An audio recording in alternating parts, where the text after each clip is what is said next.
কি নাম? সাদ্দাম হোসেন। উনি আমাদের প্রিয় একজন নায়ক ছিলেন। সালমান শাহ মারা গেছে। ওনার খুব ভক্ত এবং ফ্যান ক্লাবের কি তুমি সদস্য মলিবাদের সিলেটপুর ঢাকা। উনি আমার দোকানে আজকে একটা কাজ নিয়ে আসছিলেন। আমি কাজটা করেছি। তুমি কিছু কম আমার দোকান সম্বন্ধে। আসসালামু আলাইকুম।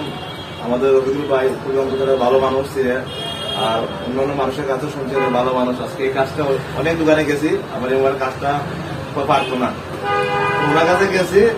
আমার 5 মিনিটের কাম না, 2 মিনিটের কাম। 2 মিনিটের কাম পয়সা দিছে, বিনিময় উনি বার করছে।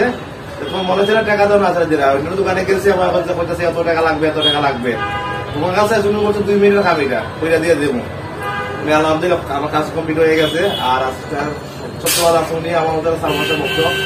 আর আমরা আগামীতে সালমান শাহের জন্য রাজপথে নামবো। আপনার জন্য আপনারা আমাদের জন্য দোয়া করবেন যে সালমান শাহ বিচারটা আমরা পাই।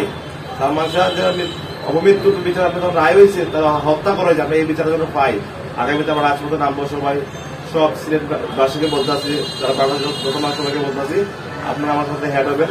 সালমান শাহের জন্য আমরা বিচার চাবো ঢাকা আদালতে, আপনারা সবাইকে জানাবো। আর আপনারা সবাই আমাদের সাথে অ্যাডজাস্ট হবেন, আমাদেরকে ফলো দিয়ে শেয়ার দিয়ে ভালোবাসা দিয়ে রাখবেন।